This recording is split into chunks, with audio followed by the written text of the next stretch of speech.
আল্লাহ তাআলা বলেন আকিমিস সালাতা লিদুলুকিশ শামসি ইলা গাসাকিল লাইল।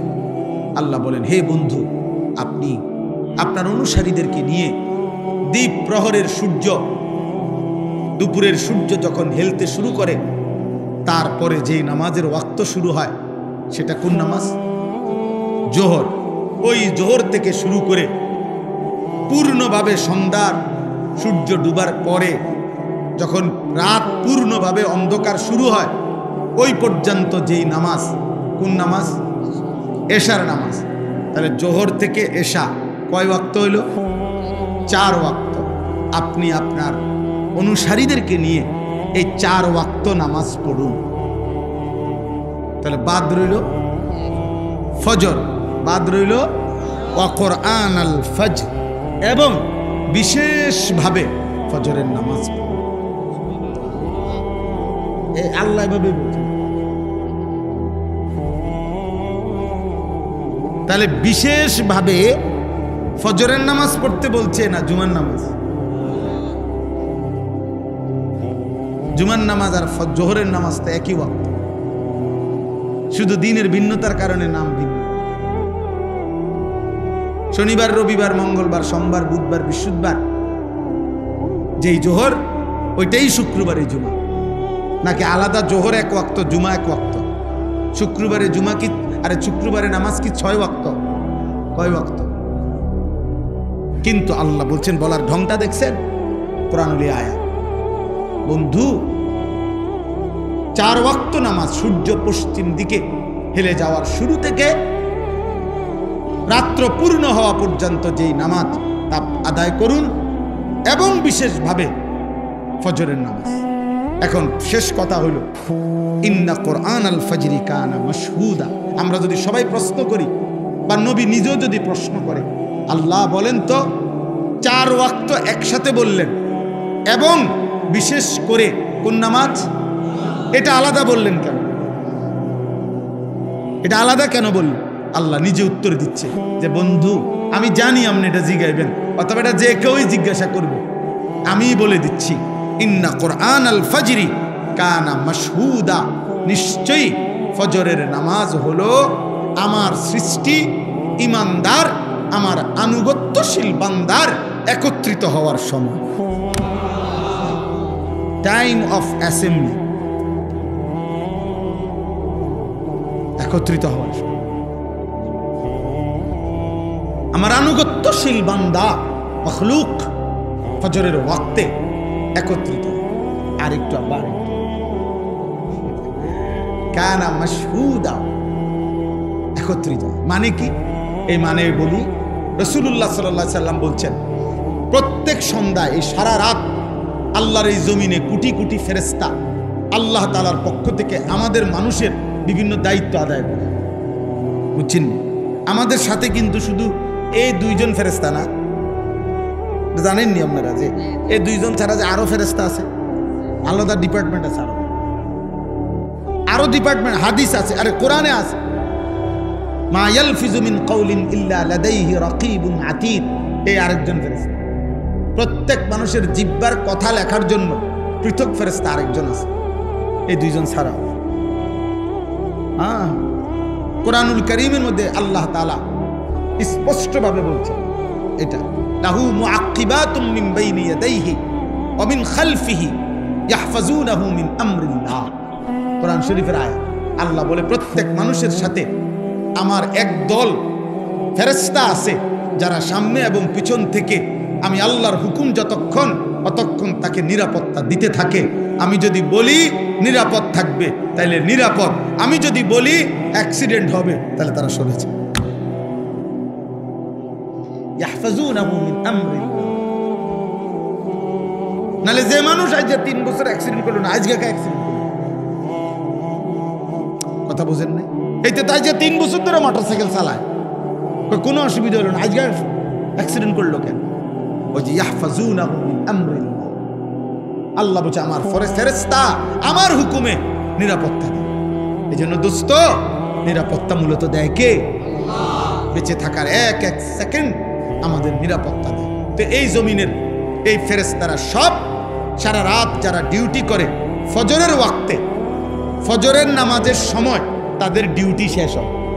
আর নতুন আরেক টিম হুবহু 2 শিফটে ডিউটি, 12 ঘন্টা 12 ঘন্টা মনে করেন। এই নতুন টিম, নতুন শিফট, নতুন ফেরেশতাদের টিম আসমান থেকে ফজরের ওয়াক্তে জমিনে নেমে আসে। এরা চলে যায়, ওরা নাইমা আসে। আল্লাহর কসম, নবী বলেন ফজরের নামাজের জামাতে এ রাত্র ডিউটি করছে যত ফেরেশতা, তারাও ফজরের জামাতে মসজিদে উপস্থিত থাকে। ওই দিনে সন্ধ্যা পর্যন্ত যারা এখন নতুন ডিউটি করবে তারাও ফজরের নামাজে এসে শামিল হয়। আর ইমানদার বান্দা, প্রকৃত মুমিন, সেও ফজরের নামাজে শামিল হয়।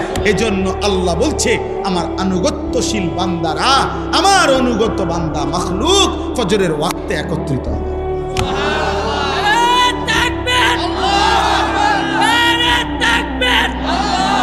বুঝছুনি ভাই, বিষয়টা বুঝছুনি? এজন্য ফজরের নামাজ যার কপালে জোটে না, তুমি অভিশপ্ত। তোমার জিন্দিগি লানতের জিন্দিগি, এবং তুমি এতটা ঘৃণিত যে কুত্তা তোমারে ঘৃণা করে।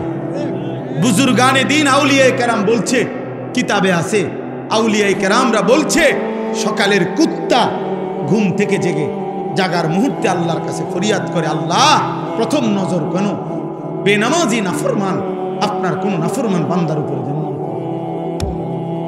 তোরে কুত্তা ঘৃণা করে। কুত্তা তোকে কুত্তা ঘৃণা করে, কুত্তা। কীর্তি পাউডার লাগাও, চুল আশ্রাও কার জন্য? এই নাফরমান। কারে দেখাইবা? তোমার তো কুত্তাও দেখতে চায় না। বেনামাজি তুমি কারে দেখাও? হ্যাঁ, এই তামসা। ওটা মনে করে নিজে ছবি উঠায়, মানে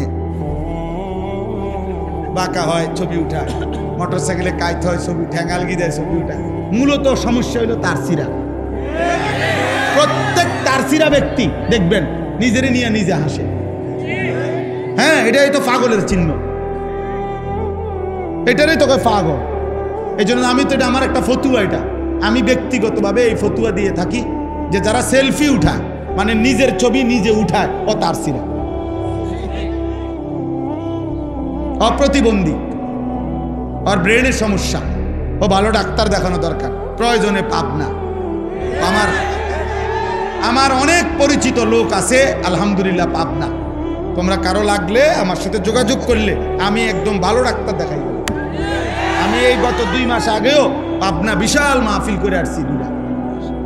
আজ ভালো ডাক্তারের সন্ধান দিতে পারো, আব্বা ডাক্তার দেখা। হ্যাঁ, তোমার কাছে ভালো লাগে তো পাগল। তো আমার রূপে আমি মুগ্ধ। হ্যাঁ হ্যাঁ, এটা না বিষয়টা। আমারে দেখে আমার দ্বারা ভালো লাগতেছে তো মাশাআল্লাহ, দারুণ। তো আর কি, মানুষের আর ভালো লাগার দরকার কি? তোমার তো ভালো লাগছে। এই জন্য রাত্রি ফেলার ফেরেশতা যাওয়ার সময় হাদিসে আছে যে ফজরের ওয়াক্তে আসে নাই, তারে লানত দিয়ে যায়। তোর উপরে আল্লাহর লানত, তোকে সারা রাত পাহারা দিছিল, তোকে মালিকের সেজদায় পেলাম। দিনের ফেরেশতা বলে, তোর উপরে আল্লাহর লানত, তোরে কি পাহারাদারি করব, তুই তো আমার মালিকের সেজদা দিলি। অতএব তোমার দিন শুরু হবে আল্লাহর কোটি কোটি ফেরেশতার লানত। অতএব আজকে শেষ কথা, আমি দয়া করে প্রত্যেককে অনুরোধ করছি, মেহেরবানি করে বাপ ভাই বন্ধু প্রত্যেকে দোস্ত, ফজরের নামাজ সহ 5 ওয়াক্ত নামাজ আমরা পড়বো ইনশাআল্লাহ। নিয়ত করো আব্বা, নিয়ত করো, দিল থেকে বলো, দিল থেকে বলো। দিল ধোঁকা দিও না। আমি কোনো ভোট চাইতেছি না, আখিরাত চাইতেছি। আখিরাত তোমার একটা সেজদা চাই। তুমি একটা সেজদা দিলে আল্লাহর আরশ কাঁপবে, আর আল্লাহ বলবে, বান্দা আমি তোকে যৌবন কালে সেজদা দিছ, গোলামি করছো, আমি তোকে আমার আরশের নিচে ছায়া দান করব। রাজি ইনশাআল্লাহ? আল্লাহ তৌফিক দান, আল্লাহ কবুল করেন সবার জন্য। কথা এটাই, দিন হেফাজত করেন, ঈমান হেফাজত করেন, আখলাক হেফাজত করেন, নিজের জীবন রাসূলুল্লাহ সাল্লাল্লাহু আলাইহি সাল্লামের সুন্নাতের উপরে নিজেদের জীবন বানান। এই চুল, এই চেহারা, এই লেবাস, এই পোশাক, এই ঘর সংসার, রাত দিন, আহার নিদ্রা, পেশাব পায়খানা, আচার ব্যবহার, রুচি সব নবীজির একটা একটা সুন্নত মোতাবেক করেন, তাহলে সবচেয়ে সুন্দর হবে, চমৎকার হবে, সবচেয়ে আকর্ষণীয় দেখা যাবে যদি আমরা নিজেকে সুন্নত মোতাবেক গড়ি।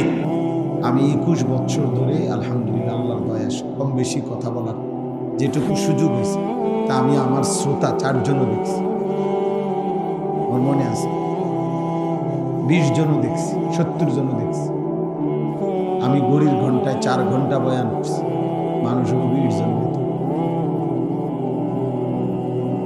2 ঘন্টা 2.5 ঘন্টা বয়ান করছি, আলহামদুলিল্লাহ কোনো অসুবিধা নেই। এখন আবার বেশি হয়েছে শ্রোতা, এটার আবার কারণ আমি কিছু জানি না, আমার এটা জানার কোনো দরকার নেই, এটা নিয়ে আহামরি কোনো পেরেশানি হওয়ারও কিছু নেই। শ্রোতা বেশি বা কম এর মধ্যে কিছুই না, কারো জনপ্রিয়তা দিয়ে কারো কিচ্ছু আসে যায়, আখেরাতের কোনো 2 পয়সার ফায়দা নেই। দুনিয়াবি হইতে পারে, দুনিয়াবি কেউ রাজনীতি করবে, কেউ প্রার্থী হবে, বিভিন্ন দুনিয়াবি পদ পদবি হাসিল করতে চায়, এজন্য জনসমর্থন দেখাইতে চায়, দলীয় নেতা কর্মী। কিন্তু আমরা আখিরাতের বিবেচনায় আল্লাহ তাআলা কোরআনুল কারীমের মধ্যে বলছেন, মা আগনা আনহু মালুহু ওয়া মা কাসাব। আবু লাহাবকে বলছে, আবু লাহাব, তোমার জীবনের সমস্ত সম্পদ এবং জীবনের যত অর্জন, ওয়া মা কাসাব, ছেলে পেলে, নাতি নাতনি, ক্ষমতা, বাহাদুরি, যা কিছু তুমি অর্জন করেছ, আমি আল্লাহর হাত থেকে কিছুই তোমার উপকারে আসবে, কিছুই উপকারে আসবে, এগুলা দিয়ে কোনো ফায়দা হবে না। হাসরের ময়দানে তোমার ভক্ত কয়জন, মুরিদ কয়জন, নেতা কয়জন, কর্মী কয়জন, এগুলা দিয়ে কিছুই হবে না। আল্লাহ তাআলা বলছেন প্রত্যেককেই পৃথক পৃথক ভাবে, আলাদা আলাদা ভাবে, একজন একজন করে, লাকাদ জিতুমুনা ফুরাদা ওয়া কুল্লুহুম আতিহি ইয়াউমাল কিয়ামাতি ফারদা। প্রত্যেকে আল্লাহ তাআলার নিকট আসতে হবে একজন একজন। আল্লাহ বলেন একজন একজন, একজন একজন। কামা খালাকনাকুম আউওয়ালা মাররা, প্রথমবার আমি যেরকম তোমাকে একজন মায়ের পেট থেকে বের করেছি, শেষবারেও তুমি একজনই, আমি আল্লাহর কাছে আলাদা আসতে। এই জন্য দোস্ত, প্রত্যেকে যদি, আমার কথা হলো, প্রয়োজনে নিজেদের 2টা জুতা একসাথ করে হলো যদি বসার সুযোগ হয়, প্রয়োজনে চাটাই নাই আর এমনি বসো, মাটিতে বসলে মাটির মানুষ, লজ্জার কিছু নেই। আমরা মাটিরই মানুষ, এই মাটি আমাদের আপন, এই মাটি আমাদের আখের ঠিকানা, গন্তব্য, মাটির সাথেই আমাদের মিশে যাবে। অতএব এটা অপমানের কিছু নেই। আমি অনুরোধ করছি মহব্বত করে, আরো কিছু ছেলে তোমরা বসো ভালোভাবে, যে দূর সম্ভব। কোনো বয়স্ক বাবা চাচা হলে ওনার জন্য পৃথক ফিকির করো। যারা স্বেচ্ছাসেবক আছে, নওজোয়ান ছেলেরা, তোমরাও কোনো বয়স্ক মুরব্বী হলে ওই চাচার বসার জন্য চেষ্টা করো। চেয়ার থাকলে আরো চেয়ার দাও, নয়তো কোনো সুরত করে দাও। আর যে দূর সম্ভব, এখানে আমার মনে হয় এটা তো বসতে পারেন আপনারা, এখানেই বসে, সুন্দর ফায়দা হবে। আল্লাহর কথা বসে শুনলে নেকি হয়। প্রত্যেকে যদি আরেকটু, আর 1 সুতা, 1 বিগত হোক, 1 ইঞ্চি হোক, 4 আঙ্গুল হোক, আঘাত চেষ্টা করেন। কথা বলেন না, কথা বললে না, একদম চুপ থাকে সবাই। ভাই সবাইকে বললাম, প্রত্যেকেই নড়েন। যারা বসছেন, ছেলেরা, বাবারা, তোমরা সবাই নড়ো, বরকত হবে আব্বা। কোনো আল্লাহর বান্দা আমাদের একটু আসার দ্বারা আরেকজন যদি বসতে পারে, নেকি হবে, অনেক বেশি নেকি। আল্লাহ ওয়াদা দিছেন, বান্দা তুমি আমার দিকে 1 বিগত আসো, আমি তোমার দিকে রহমত নিয়ে 1 হাত আসব। বান্দা আসবে কতটুকু? 1 বিগত, 1 বিগত। আল্লাহ বলেন আমি রহমত নিয়ে আসবো এক হাত, তুমি আসবে এক হাত, আমি আসবো দুই হাত। তুমি আসবা হাঁটতে হাঁটতে, আমি আল্লাহ আসবো দৌড়তে দৌড়তে। আতাইতুকা হারওয়ালা, এটা অনেক বড় ব্যাপার। এরপরে যদি আর কোনোভাবে বসার কোনো সুরত না হয়, ঠিক আছে ভাই, আর তো কিছু করার নাই, কিন্তু ইচ্ছা করে চেষ্টা করে বসলে ভালো। আমার এই দুইটা ভূমিকা। এক নাম্বার কথা হলো, আমরা প্রত্যেকে মোবাইলটা বন্ধ রাখা আল্লাহর কথা চোখের দিকে তাকাইয়া শুনলে সবার বরকত হবে, সবার বরকত। আল্লাহর কথা মনোযোগ দিয়ে শুনবার কথা, আল্লাহর আদেশ। ফাসতামিউ লাহু ওয়া আনসিতু। আল্লাহ বলছে আমার কোরআন যখন পড়া হয় তো তোমাদের দুইটা কাজ। আল্লাহ নিজে বলছে, তোমরা মনোযোগ দিয়ে শোনো এবং চুপ থাকো, এবং চুপ থাকো। আল্লাহ বলছেন এতে করে আমি আল্লাহই তোমাদেরকে আমার কথার উপরে আমল করার তৌফিক আমি দিয়ে দেব। শর্ত কি? তুমি মনোযোগ দিয়ে শুনতে হবে, চুপ থাকতে হবে। তুমি আন্তরিকতা দেখাইবা সামান্য, আমি রহমত দেখাবো অসামান্য। তুমি মহব্বত দেখাইবা সামান্য, আমি আল্লাহ তাআলা দয়া করব অসামান্য, অসামান্য। এই জন্য একটা মাহফিল, এই ভাই যে ভাই এখানে কথা বলছে, কি না, বহুত কষ্ট করছে এই দোস্ত মাহফিলটার ডেট আনার জন্য।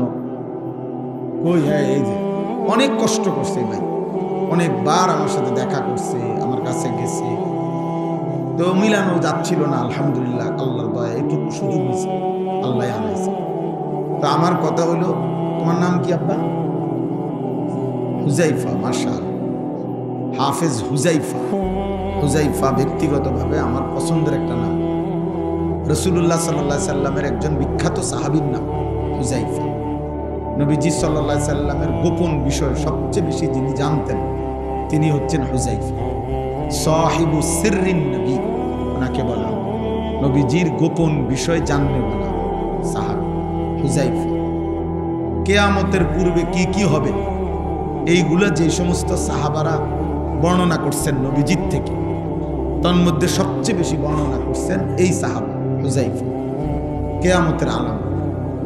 এরপরে গুনাহ এবং জাহান্নামে যাইতে হবে, পাপ বলতে যা বুঝায়, যে জিনিস ক্ষতিকর আমাদের ঈমান আমলের জন্য, গুনাহ পাপ, এগুলো সবচেয়ে বেশি খুঁটা খুঁটা বারবার জিগাইছেন নবীজির কাছে, জেনে নিছেন যিনি, উনি হুজাইফা, এই সাহাবী রাসূলুল্লাহ সাল্লাল্লাহু আলাইহি ওয়াসাল্লাম। আমার প্রথম কথা হলো, বাপ, এতগুলো মানুষের সামনে তোমার গ্রামবাসী তোমাকে পরিচয় করাই দিছে যে তুমি হাফেজে কোরআন।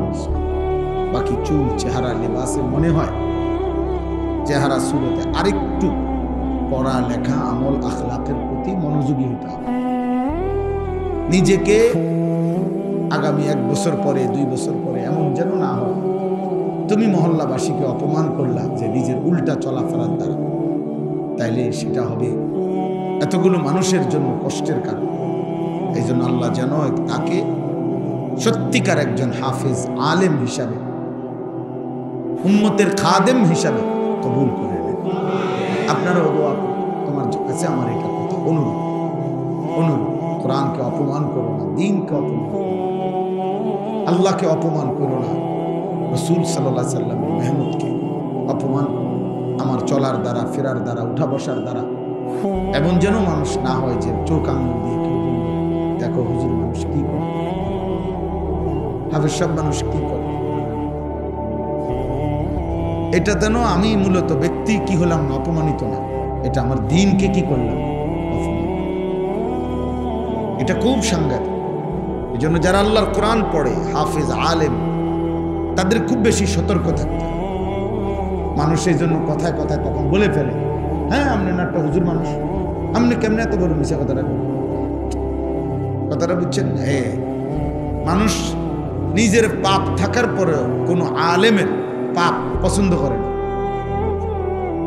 করে না, এই জন্য বলে ফেলে, হ্যাঁ আপনি একটা ইমাম সাহেব মানুষ, আপনি কেমনে সাদওয়ানে বইয়া বেডি চান, টেলিভিশন চান বিয়া, বলে নাই কথা। তাহলে বোঝা গেল মানুষ এটা পছন্দ করে না যে আমাদের ইমাম সাহেব উনি থাকবে আলাদা, শ্রদ্ধেয়, তাইলে মানুষের এই ভালো ধারণা আল্লাহর প্রতি, কোরআনের প্রতি, আমাদের বরকতে, আমাদের মাধ্যমে যদি এটা ছিল, আমি যদি সেটা নষ্ট করি, এটা ঠিক হবে, এটা ঠিক হবে না। আল্লাহ আমাদের সবাইকে তৌফিক দান করে। আমি ব্যক্তিগতভাবে কোনো সময় এই ক্রেস্ট দেই না। আমার জন্য বহু মাহফিলে এরকম বড় বড় ক্রেস্ট আমারে দেওয়ার জন্য বানায়, উনি নেই, একটাও নেই, দেইও না, নেই। আমার কাছে এটা রীতিমতো একটা ফালতু জিনিস মনে হয়। যে আমার কথা হলো এইটা হয়তো সর্বোচ্চ কদম কাঠ দিয়ে বানাইছে, বুঝেন না কথাটা? এটা যদি একটা সেগুন কাঠ দিয়ে বানাইতো তো দুইটা টুকরা বেচলে কাম হতো। এটা একদম কম দামি কোন একটা কাঠ দিয়ে বানাইছে, উর্ফে একটা পিতল দিছে, এটা সর্বোচ্চ 6 মাসের মাথায় এটা চেহারা বিশ্রী হইয়া এটা সদরবদল হয়ে যাবে। তাইলে এইটা দিয়ে বেচারা কি করবে? এটা যদি 100 বছরও সুবাইয়া রাখে, মনে কর ফানিত বিজা, এটাতে কিচ্ছু বাইরে থাকে, তাহলে আমি এটা দিয়ে কি করবো? আমরা কি করব? এই জন্য উচিত ছিল সবসময় খেয়াল রাখবে, কিতাব হাদিয়া দাও।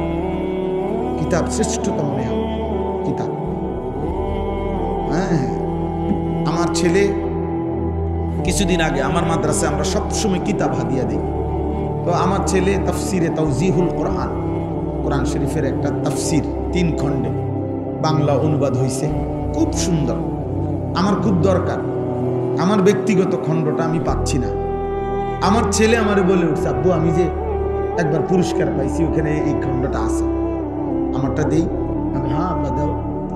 তাহলে আমার ছেলের পুরস্কার আমার উপকার, কিতাব আমার কিতাব আমার ছেলের একদিন উপকার। আমার আলহামদুলিল্লাহ ছোটবেলার অনেক বই যেগুলো আমি পুরস্কার পাইছি, এগুলো এখন আমার বাচ্চারা পড়ে। আমার মেয়ে আছে, আমার ছেলে আছে, মাদ্রাসা পড়ে, ওরা পড়ে অবসর টাইম। তাইলে এটা একটা পৈতৃক ওয়ারাসাত, উত্তরাধিকার। এই খাট পালং সোফা ফার্নিচারের চাইতে পূর্বপুরুষের রেখে যাওয়া কিতাব, এটা একটা শ্রেষ্ঠতম উত্তরাধিকার। এটা কোনোদিনও মানুষ যত পুরাতনই হোক, খাট সোফা পুরাতন হইলে মানুষ ফেলে দেয়, এই সোফা বদলে যাবে। 10 বছর পরে এই সোফা পৃথিবীর সবচেয়ে দামি কাঠ দিয়ে বানাইলেও পরবর্তী বংশধররা এটা ফেলে দিবে, বলবে এই মডেল এখন আর চলে না। বুঝলেন? এই ছোট ছোট সাইজের টাইলস এডি ওনার চলে না, তো এডি উঠাইয়া মানুষ বড় বড় টাইলস লাগে। তো তাহলে বোঝা গেল প্রতিনিয়ত মানুষের রুচি মডেল চেঞ্জ হয়ে যায়, এগুলো ফেলে দিবে। কিন্তু 10 বছর না, 100 বছর পরেও কিতাব এটা কেউ ফেলবে না, এটা ঘর থেকে কেউ ফেলে দিবে না। কোনো বিবেকবান এটা ফেলবে না, সে বলবে না যে এডি ওনার চলে না, এটা থাকবে, এটা 100 বছর পরেও থাকবে। ইমাম ইবনে তাইমিয়া রাহমাতুল্লাহ আলাইহি বিশ্ববিখ্যাত মনীষী ছিলেন। ওনাদের আমলে, ওনাদের এলাকায়, ওনার জীবনের মধ্যে আছে, উনি বলছেন আমরা পারিবারিকভাবে সকলেই ছিল, আমাদের মা, চাচি, দাদি, আমাদের বাবা, দাদা, আমাদের চাচা, মামা, সব পুরুষ নারী ছিল দিনওয়ালা, কোরআন পড়তো, সুন্নাহ পড়তো, কিতাবাদি পড়তো, এলমি পরিবার ছিল ওনাদের। তো উনি বলেন আমাদের এলাকায় তাতারিরা, মানে একসময় পৃথিবীতে একটি দুর্ধর্ষ জাতি ছিল তাতারি, যাদের পরবর্তীতে তাদেরকে বলা হতো মোগল। এই মঙ্গোলীয় তাতারি সম্প্রদায় খুব জঘন্য। মুসলমানদের উপরে এই পৃথিবীতে সবচেয়ে বেশি জুলুম যারা করছে তার মধ্যে এরা একটা জাতি। Hulagu Khan, Genghis Khan, Timur Lang, এদের অনুসারীরা, এদের দল সৈন্যরা। তো এই এলাকায়, ওনার এলাকায় এই তাতারিরা, কাফের মুশরিকরা মুসলমানদের উপরে এলাকায় আক্রমণ করছেন। আক্রমণ করার পরে পুরা এলাকাবাসী, এলাকা ছাইরা, এই আজকে যেরকম ফিলাইলের বেঈমানদের আক্রমণে এরকম চলে যাচ্ছিল এলাকা ছেড়ে। তো তিনি বলেন যে ইমাম ইবনে তাইমিয়া রাহমাতুল্লাহ আলাইহি বলেন যে আমাদের ফ্যামিলির, মনে করেন এই ছোট বাচ্চাটা, ও হুজুরের 2 ছেলে, এরকম বাচ্চা, ছোট বড়, পুরুষ নারী, আমাদের এই পুরা ফ্যামিলির সমস্ত আসবাবপত্র আমরা তো রেখে গেছি, শত্রুর আক্রমণে, এগুলো তো নিয়ে যাইতে পারি নাই কিছু, আমরা চলে যাচ্ছি অনির্দিষ্ট গন্তব্যে, কোথায় যাব, যাযাবরের মতো, শরণার্থীর মতো। কিন্তু তিনি বলেন আমাদের পরিবারের ছোট বাচ্চা থেকে শুরু করে বড় বুড়া মানুষটা পর্যন্ত প্রত্যেকেই আমাদের এই পূর্বপুরুষের যত কিতাব ছিল সবগুলোই 2টা 10টা 4টা 5টা, মানে যে যেদূর পারছে হাতে নিতে, আমরা সেই কিতাবগুলো আমাদের উত্তরাধিকারী সম্পদ, সেগুলো মাথায় বয়ে এই অনির্দিষ্ট পথে আমরা তার সাথে করে নিয়ে গেছি। একটা কিতাবও ফেলে যাইনি। কিন্তু কি ফেলে গেছি? ফার্নিচার, সব আসবাব সামান কি ফেলে গেছি, কিন্তু কি ফেলে যাই নাই? কিতাব ফেলে যাই, কিতাব ফেলে যাই। এর জন্য পুরস্কার হওয়া উচিত। আমাদের আসলাফ ও আকাবির এটা করতেন, পূর্বপুরুষ। ইদানিং কালে আইসা এটা খুব বুঝালাইছে, এটা ক্রেস্ট দিছে, ক্রেস্ট দিছে কি সেটা দিয়ে করবে কি? যাই হোক, এটা লইয়া আমার বিরাট ওয়াজ করা মাকসাদ না। এই জন্য আমি বলছি ভাইকে যে ভাই এটার এক হাফেজে কোরআনকে এটা কি দিন, এটার দাম হইতো না 100 টাকা, এটাকে এটার দাম 10,000 টাকা। কথা বলেন না কেন? এটার দাম 10,000 টাকা। আমরা চিনি না জিনিস, দেখি স্বর্ণের জিনিস, তাইলে মামুলি একটা জিনিস। এই জন্য বললাম যে এই মুহূর্তে তো কিতাব আনতে পারবে না উনি, কোত্থেকে আনবে ওনার। এই জন্য ভাই তো মহব্বত করে আমাদের এই হাফেজ হুজাইফা সবার পক্ষ থেকে সম্মান জানিয়ে তাকে 5,000 টাকা হাদিয়া দিছে। আমি ব্যক্তিগতভাবে আমার থেকেও 1,000 টাকা দিলাম। আল্লাহ তাআলা তোমাকে কবুল করে, বরকত দান করে। ধরো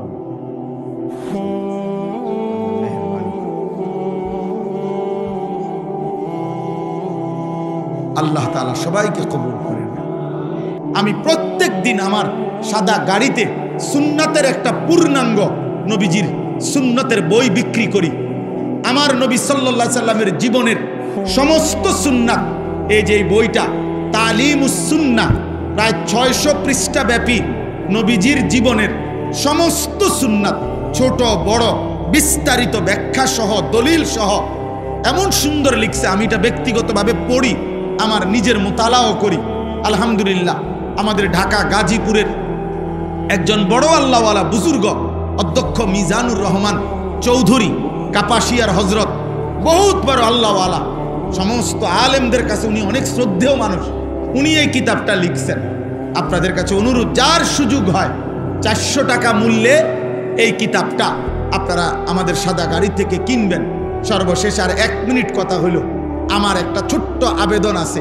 আবেদনটা হলো এই কিশোর যুবক ভাই সহ সবার কাছে, বাবা আমার জিন্দিগির একটা স্বপ্ন, আমার একটা ছোট মাদ্রাসা আছে কুমিল্লা ক্যান্টনমেন্ট ময়নামতি। ওই মাদ্রাসায় 500-র মতো ছেলে বাচ্চারা পড়ে, আলহামদুলিল্লাহ। কিন্তু আমার একটা স্বপ্ন দীর্ঘদিনের ছিল যে আমি পৃথক একটা মাদ্রাসা করতে চাই, বড়, যেই মাদ্রাসাটা সারা বাংলাদেশের স্কুল কলেজ ইউনিভার্সিটির ছেলে যারা কিশোর যুবক হয় এখন পড়ে অথবা পড়া ছেড়ে দিছে, অথবা যেই কোনো শ্রেণী পেশার বয়স্ক মুরব্বী, যেই কোনো দিন মজুর কুলি ঠেলাওয়ালা, ওনারাও যেন জীবনের প্রয়োজনে যখনই অবসর পায় দিন শিখতে পারে। আমার একটা স্লোগান এটা, যে আসবে যখন দিন শিখবে তখন, যার সময় যতক্ষণ দিন শিখবে ততক্ষণ। মানে যে দূর দূর, আপনি যখন সুযোগ, শুক্রবারে ক্লাস বন্ধ, তুমি শুক্রবারে যাইবা, শনিবারে বন্ধ, তুমি শনিবারে যাইবা। 3 ঘন্টা 3 ঘন্টায় শিখো, 3 দিন 3 দিনই কিছু শিখো।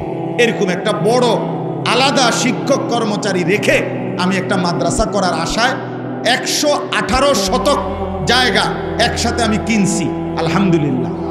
এই জায়গাটার দাম প্রায় 2.5 কোটি টাকার উপরে জায়গার দামে শুধু। তো এই বিশাল টাকা তো আল্লাহর বান্দাদের ভালোবাসায় আমরা একটা হিসাব করে একটা কাগজ বানাইছি। এই কাগজটা আপনাদেরকে দিচ্ছে। এই কাগজটার মধ্যে একটা আবেদন আছে শুধু।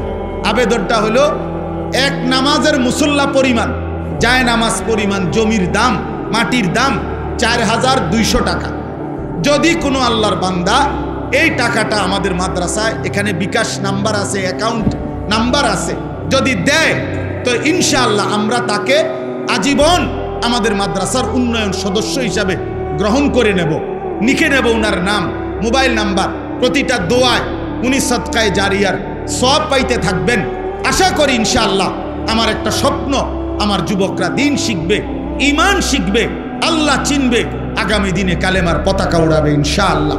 সারা বিশ্বময় মাহাদির পক্ষে লড়বে, দাজ্জালের বিরুদ্ধে লড়বে ইনশাআল্লাহ।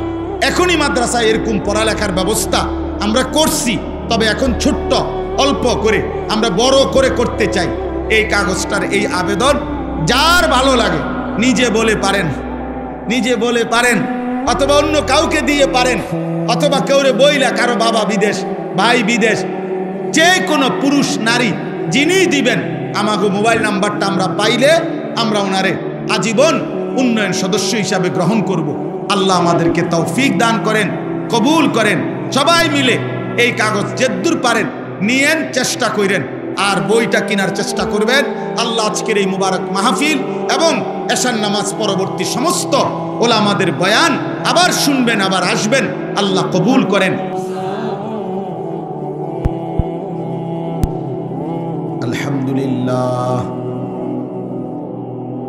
আলহামদুলিল্লাহ নাহমাদুহু ওয়া নাস্তাঈনুহু ওয়া নাস্তাগফিরুহু ওয়া নু'মিনু বিহি ওয়া নাতাওয়াক্কালু আলাইহি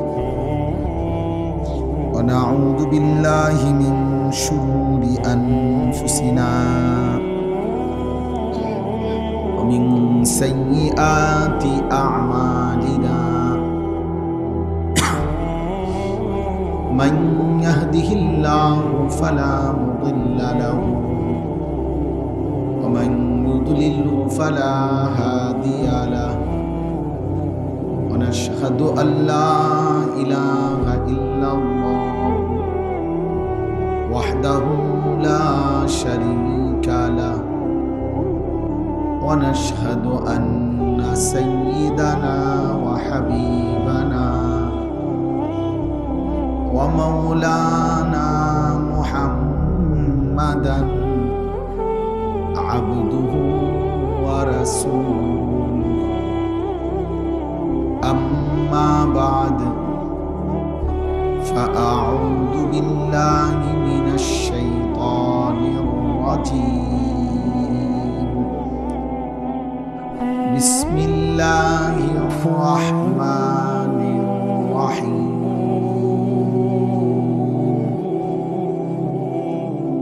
أقم الصلاة لدلوك الشمس إلى غسق الليل لدلوك الشمس إلى غسق الليل وقرآن الفجر إن قرآن الفجر كان مشهودا صدق الله العظيم. وقال نبينا صلى الله عليه وسلم بين الرجل وبين الشرك والكفر ترك الصلاة. اللهم صل على محمد وعلى آل محمد كما صليت على إبراهيم وعلى آل إبراهيم إنك حميد مجيد. اللهم بارك على محمد وعلى آل محمد كما باركت على إبراهيم وعلى آل إبراهيم إنك حميد مجيد. سبحانك لا علم لنا إلا ما علمتنا إنك أنت العليم